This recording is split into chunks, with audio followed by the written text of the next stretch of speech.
is time for Spooky Sunday. We'll be watching one of the most requested one, Teen Terrorized by Creature in the Forest. Oh, I nearly forgot. There's a good reason why so many movies that are designed to be scary are set in the woods. Really, I swear, the woods at night. Those movies just only sounds and no bite. And if you go even further, most of them are like a cabin in the woods at night, right? It's because unless it's the being olden ones in the woods at night, as human beings, checks a lot of fear boxes. You have the isolation factor. You're far away from society. That scares us. We don't want to be isolated. You feel... Yeah, if you want to live in a cabin in the woods, you might want to live with a friend, so anything that shows up, you can sacrifice them. Just kidding. Don't be so mean. More vulnerable that way. You know, it checks the darkness fear factor. As humans, we're mostly afraid of the dark because you don't know what's around you or what's looking at you. Yeah, you don't blind. have the advantage of, you know, city lights beaming in. You're kind of probably removed from lots of light pollution, so you're... Technically, sometimes the city is more dangerous than the forest. Kind of like in total darkness. Because I think the humans, third fear check in the box would be the fact that it's easy to hide in the forest. You don't know what's watching you because there's trees everywhere. Yeah, trees are trying to kill you. If animals, predators potentially, or even predatory humans that could be hiding at every turn. Hollywood has picked up on that and made bunches of movies of, you know, the whole cabin in the woods trope where somebody's isolated and scared in the woods. Because it works. It's something that we are afraid of. For me, I like the older movies because for some reason the scary movies right now, it's mostly a psychological thing instead of like there's really something behind you or something. It's always like, oh no, this person is mentally ill or something. It's not that exciting anymore. Of course, it's like realistic, but if I want entertainment, I want it to be at least something, you know? And I've actually had a literal cabin in the woods scary experience, and you can check it out. It's one of my top videos on my YouTube channel. It's what I saw in my room. And this one is his one. Oh. All right, let's get into today's story. In 2010, a 17-year-old boy is devastated to find out that his father has suddenly passed away. And it really sent shockwaves through the whole family. Not only because now they're grieving the loss of their father, their husband, but because so much of their daily lives they spent together. I mean, this was a very close family, and one of the things that they liked to do as a family was they owned a cabin. It was around Mount Bachelor in Oregon. This beautiful mountain where you can go snowboarding. All the single bachelors live there, bro. Beautiful mountain where you can go snowboarding and skiing. They had this family cabin up there where in the wintertime, this family would spend a lot of time there. They would go up there as a family, spend time there as a family. It was this wonderful retreat. And as they're trying to settle the estate of their husband, their father, they're trying to figure out what they want to do with this cabin, because all of a sudden this place that, you know, used to bring them so much joy and was a place of very fond memories suddenly felt kind of hollow. You know, it just would never be the same. And so they decided that they were actually going to sell this cabin. And the 17-year-old boy was just really upset about this. You know, all the fun memories. He had some very fond memories of going hunting and skiing and snowboarding with his dad at this cabin.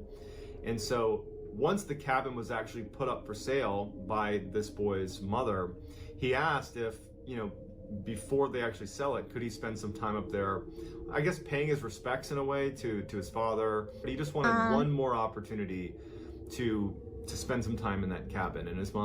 A lot of things happen when you're alone. You start to hear weird sounds, you see weird stuff. But it never happened when he was with the family. Mom said, go for it, you know, take as many days as you want, go up and hang out in the cabin. But when you come back, you're going to sell the place. So his father had actually willed to his son his vehicle. And so the 17-year-old boy loads up his father's car.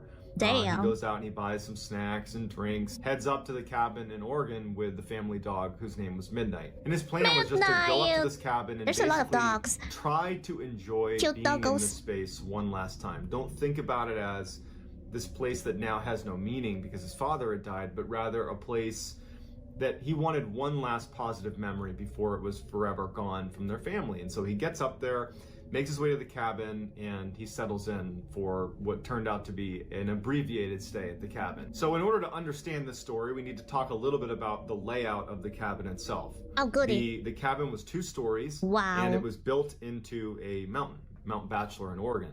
And so the back half of the cabin was kind of settled into the mountain.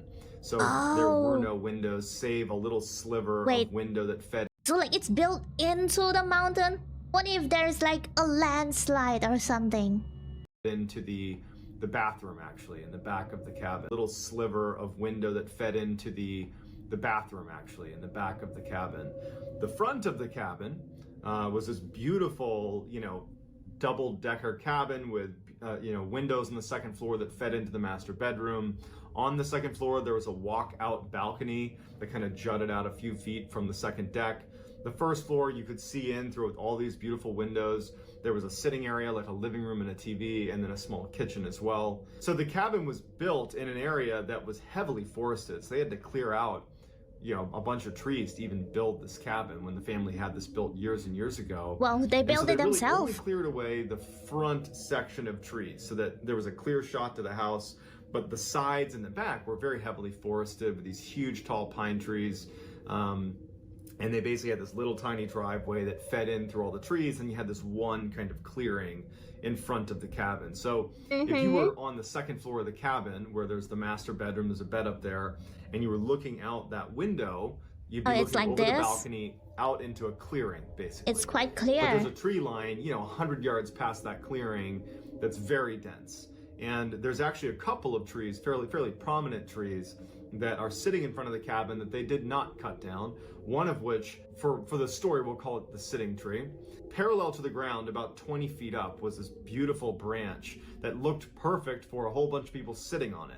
But it was 20 feet above the ground, and there wasn't really any way to climb up to it, and no one was trying to climb this tree.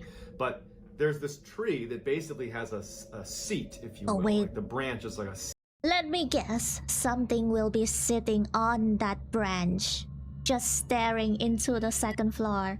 Seat that is looking directly into the cabin. And that's going to matter later in the story. So yeah, it's gonna be like in front that. Of the cabin with this one kind of sitting tree, and then a very dense forest, 360 degrees. You should have cut the branch. That one clearing. So when the 17-year-old gets to the cabin, he goes inside. He puts his drinks in the fridge, puts his snacks on the counter. He hooks up his PlayStation to the TV. Wow. And he's just like having a great time. Playing the PS. His dog Midnight is roaming around, enjoying being at the cabin. And, he's having a great time. And over the course of the first 2 days that he was there, it was everything he hoped it would be. It was like he was bonding with his father one last time. It was a playing the PlayStation time that he was there. He was happy to be there. And he was just enjoying himself, eating snacks and playing video games for a couple of days. He actually left a couple times to go snowboarding too. Wow. But on the third day that he was there, things started to get pretty weird. So on the third day when he got up, it had snowed dramatically the night before. A couple of feet of snow on the ground, still snowing pretty heavily. And he's like, I just don't feel like brushing off my car and trying to go to the store or go to the slopes to go snowboarding. I'm just going to basically be shut in for the day. And he was excited about it. He's like, great, me and my dog Midnight can bomb around the inside and play some more video games and eat some more snacks and do whatever. Midday that day, Midnight needed to pee, so he went outside with Midnight and let Midnight run around and go to the bathroom. Yeah. And while he's Don't out there pee with in his front dog, of the house, he notices though. there are some footprints in the snow that looked relatively fresh. And this is the first time that he's left his cabin that day, so they aren't his. And his neighbors were pretty far away, and he figured that they were older, that they were probably... What does the footprint look like? Like actual human footprints or bigger? Not going to be trekking around the woods. So he's thinking to himself, I wonder who made these footprints. Yeah. And he's looking at them. What could it be? They started in the woods. So the woods are not that far away from where he is. He's in a relatively small clearing just in front of his cabin. But he can tell these fresh footprints have come out of the woods. And they're basically right in front of this clearing. And he notices that they bank around and go to the back of his cabin and kind of go up onto the mountain. And he kind of just starts walking and following the footprints a bit, and they kind of disappear up onto the mountain behind his cabin. And he's not overly concerned or anything, but he definitely takes note that more than likely somebody was walking around his cabin. Maybe it was someone who got lost, maybe it was a neighbor. I mean, he's rationalizing it, he's thinking, you know what, it can't have been anything too serious. Obviously, maybe it there was someone who wanted to check out the cabin. They did put it on sale. They didn't knock on my door. They didn't need anything. And so Yeah. he kind of writes it off. So that They're night, just very he stays shy. up late playing video games, and his dog is sleeping next to his chair. And at some point, he's tired and he wants to go to bed. So he draws all the curtains, so blackout curtains around the downstairs, shuts all the blinds, and locks all the windows, all the doors, and heads upstairs to the lofted second floor where the master bedroom is. He, gets in bed, turns off all the lights. He left everything's his locked, dog everything's there. shut. The dog climbs into bed. Oh, and the dog okay. would sleep up near his head. And suddenly the dog jumps up, still on the bed, and looks at the stairs leading downstairs no. to the front door. When animal does that, it kind of scares me. Like either there's like sounds, or maybe humans, or maybe something is at the door, maybe. Although sometimes they're just paranoid. And its ears are perked up like it's heard something. And it wasn't unusual for the dog to be a little jumpy, maybe it heard something. He wasn't overtly concerned. But when midnight, the dog jumps off the bed and sprints downstairs after having this sudden alertness. And he's listening. Now he is a little bit worried. He's thinking, well, I saw footsteps yesterday walking around my cabin. And now it's the middle of the night and my It's dog the is shy downstairs person. acting like it's heard something. And he hears the dog, Midnight, pacing around the downstairs, like back and forth, back and forth, back and forth. Every indication is the dog wants to go outside. That's the noises that he's Midnight, picking go. up that Fight signal him. from the dog. And so finally, even though he's feeling a little bit unnerved by this, he decides to go down and see what Midnight wants. And so Midnight is by the door, ears perked up, very eager to go outside. It's pacing, and he thinks, you know what, she just needs to go to the bathroom. Yeah. And so he opens the Yeah, just a little dookie break and it's very urgent. Open the door. door with Midnight and he goes outside and he expects his dog to pee. But Midnight doesn't need to pee. Midnight starts kind of stalking around the corner and looking out across the clearing towards the sitting tree in that direction, and it just stops. And it's looking at something very It scared intently, me as a if bit. it spotted an animal or something in the woods. And so Hello? the boy is looking at the dog and he's kind of trying to encourage the dog to do its business so they can go back in the cabin. And he's starting Fight to it, feel Midnight. really uncomfortable. He's looking around, he's thinking like, okay, I don't know what's going on, like I'm a little bit concerned now. And he's sensing that Midnight is going at some point to try to take off after whatever she sees in the woods. And so preemptively, That's a brave he grabs dog. Midnight and says, all right, drags Midnight back in the house and shuts the door and locks it and takes one last look out the window of the door and just kind of looks out. I mean, it's dark, he doesn't have a light or anything. And he's like, man, that's creepy. Locks it, shuts the blinds, confirms everything downstairs is locked. Sadly, he doesn't have a torchlight. If not, you can shine it towards the woods and see what's in there. Does a sanity check to make sure everything is locked. A And sanity goes back check. upstairs with Midnight. Midnight did not want to go back upstairs. He had to practically drag her back upstairs. And then when they did get Midnight's back in so bed, brave. Midnight refused to get in bed, but instead stood next to the bed looking at the stairs. Wanted to go Wow. downstairs, periodically looking back at him, and then down at the stairs. Midnight wanted to go back outside. So he's laying there in bed, and he's taking full stock of the fact that his dog is very much on edge. But he's trying to fall back asleep, trying to convince himself that nothing weird is going on. And after about 30 minutes of that and being unsuccessful at falling asleep, as he's laying there, it's silent, and all of a sudden he hears footsteps on his roof. Now, the roof is right above his head. I mean, he's on the second floor. There is no attic. The roof is right there. And he hears about 6 footsteps. And he actually described it as something with hooves. And his dog instantly looks up as well. And they're both moose? watching the ceiling as what sounds like hooves walking along the roof of this cabin. Are there And mooses it was there? so distinctive that immediately what he's thinking to himself is, how could a deer or a moose or something get on the roof of the house? There is no way, unless you like leapt from a tree or had a ladder, for you to get on the roof. However, you might be underestimating something with hooves. Look at those mountain goats.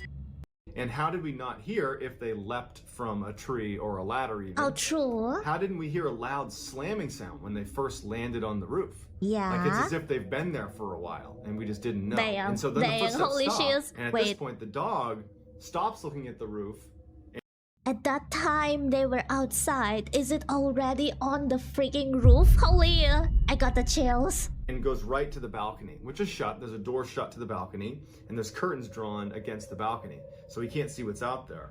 And so the 17-year-old boy is sitting in his bed, and he's like, oh, I don't want to see what's on the porch. Jeez. And he even says in his write-up about this that he's like, you know, I'm a pretty tough guy, but I am in the middle of the woods, in the middle of the night, totally isolated. Like, I almost don't want to know what's going on outside. I just want to pretend it's not happening. Yeah. But at some point, he musters the courage to go out on the balcony. And so he walks over very timidly to the door, and Midnight's there ready to go outside. And he takes a deep breath and he slides open the blackout curtains. But there's no light outside and there's no light inside. So it's just kind there's of no torchlight. He can barely make out even just the snow that's on the balcony right in front of him. And he takes a deep breath and he unlocks the door and he opens it up. And the first thing he does is he turns and he looks up at the roof to see if there's a deer or a moose or something on the roof. There's nothing up there, and he's kind of peering around, and he can't even see footprints up there. So in a way, he's kind of relieved, right? Like I must have been imagining that. He had a flashlight, and so at this point, he's looking back at his roof of his cabin, and he shines the light real quick, and it's totally dark out, right? So this light goes very far, and he sees nothing.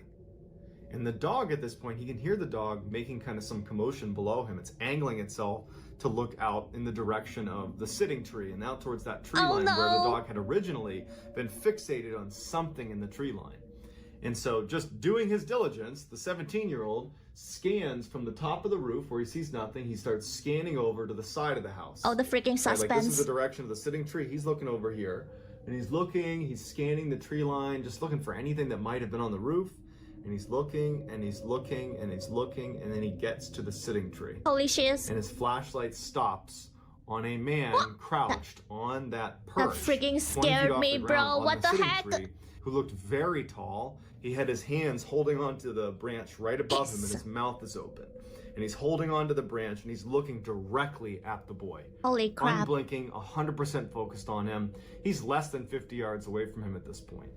And it took him a second, the 17-year-old, to register what his flashlight was pointed at, and he panics and he drops it. Don't drop it, bro. Flashlight too, and because he's alone out here, he needs to protect himself. So he scoops that light back up, and he shines it one more time to see. Like, holy cow! Like, what did I just see? And the guy on the branch is now gone. And he scans the ground. There's nothing. It's behind him. And he's terrified at this point, so he grabs his dog, throws Midnight back into the cabin, runs back in, shuts the door, locks it, closes the blinds, turns off his light, and literally gets back in bed with his dog, and he's now basically cowering on the bed. So at this point, they're... You know, like in the movies, people cover the blanket over their heads when they're scared? I cannot with that, bro. I rather have a clear sight of what is out there. It's even more scarier if you can't see anything, you know? If it rushes towards me, I want the option to at least know what is rushing towards me. Sitting on the bed, Midnight is no longer acting like she wants to go outside. I think she's picking up potentially on the paranoia. Okay. The owner's scared and the dog's scared too. Sitting on the bed, and they're both scared at this point. Midnight, you know, was fearsome while she was outside, but now that she's back inside, she doesn't want to go near the door either. She's rubbing up against him. She doesn't want to go anywhere. She knows that he's scared. And the boy, all he's thinking to himself is, did I really just see that? It looked like an unnaturally tall man. How did he get in the tree? That's 20 feet off the ground. You know, there's no way to get up into the tree. And why was it sitting there with its mouth open, staring at me? And who was on the roof? Was anything on the roof? And if this thing can get 20 feet up into a tree, it certainly can get on the roof of my cabin, I would imagine. But what was it? So he's having this type of thought process, and he's realizing too that it's not that late in the night. He still has hours until the sun's gonna come up. And as he's basically panicking and feeding off his own paranoia, and it's getting worse and worse by the second, he hears tapping on the door, on the front door of his cabin. The front door, they know that it's a front door. And he and his dog kind of look in the direction of the tapping, and he knows he's not going to go open the door. He knows the door is locked. He knows everything is locked. He's panicking that maybe it wasn't, but he knows he locked it. And the tapping just sounds like a finger tapping on the window. And at some point the tapping stops, and he thinks, wait, a window? On the door, right? Didn't they have like the balcony door? I wonder why all these things never thought of heading towards the balcony door. The balcony window. I imagine it's a sliding door. And it's see-through. Of course, there's blinds, but that thing literally saw someone came out from there. Also like the werewolf before, but I guess it's wolves. But they do know there's a door. But they never thought of breaking the window. Are they just programmed to go through the door? That's unexpectedly good manners of you. It has way better manners than some people, you know? Okay, maybe they'll just go away. And then he hears what sounds like footsteps outside, and then tapping begins on the side of his cabin. Oh, wait. Not the front door anymore, like the wall of the cabin. Now it's a little bit louder. The tapping continues up the side of the house. Why not the stops. balcony? And he's sitting there and he's thinking, whatever this is walking around my cabin. And then he hears tapping on the little slit that is the window that feeds into the bathroom right behind the bedroom that he's in right now. So 6 feet away, maybe 10 feet away, whatever this thing is, it's now literally just a small pane of glass away, tapping on the glass. And so now he's petrified. And he's just hoping that this thing goes away. It doesn't. It goes to the other side of the cabin and starts tapping on the wall on the other side of the cabin and makes it all the way back to the front, where it begins tapping on the glass of the front window, back to the door. And he's just thinking, like, whatever this is walking around my cabin, tapping all over my cabin. You tap back and see if they tap back again. The intrusive thoughts, you know? And then all the tapping stops. And his heart's racing. Wait, what happened? Tapping all over my cabin. And then all the tapping stops. And his heart's racing. You know, it's the middle of the night. He's in the middle of the woods somewhere. He's totally isolated. And then it's like his worst nightmare comes true. Oh. He hears footsteps on his balcony. Oh no, yeah. Right on the big sliding glass doors of the door leading out to the balcony. Why is it this face? And he knows that right behind a blackout curtain and a pane of glass is this tall man, more than likely, who's right on his balcony. And the tapping on the balcony goes on and on and on. And then all of a sudden it stops. And he's just waiting for it to open the door and come inside. But it doesn't. Instead, it goes on the roof. And it has such good manners, bro. Above him. And the tapping continues all night. And so finally, the sun comes up. You know, he hasn't slept all night. Until dawn. He finally gets the courage to go over to the balcony and open up the curtains and see what's out there. And when he does, there is nothing out there, but there's footprints as if someone had been pacing on the balcony all night. He opens it up and he finally just jumps out and looks up on his roof. There's nothing and towards on his roof. the branch. On his roof, he looks down, and it's like a racetrack of footprints all around his house. Someone had been basically stalking his house all night, and then the footsteps retreat all the way to the sitting tree and then go back into the woods. He packed up his stuff, he left, and he couldn't have been happier that the family sold that cabin because he was never going to go back. Okay. So to this day, he has no... They sold that cabin to some unfortunate soul that bought it, bro. Something in the woods that climbs trees, stalks you, and taps around your house. Quite good manners, though. It never tried to break in, you know? All that other people's business now. It's not my business anymore.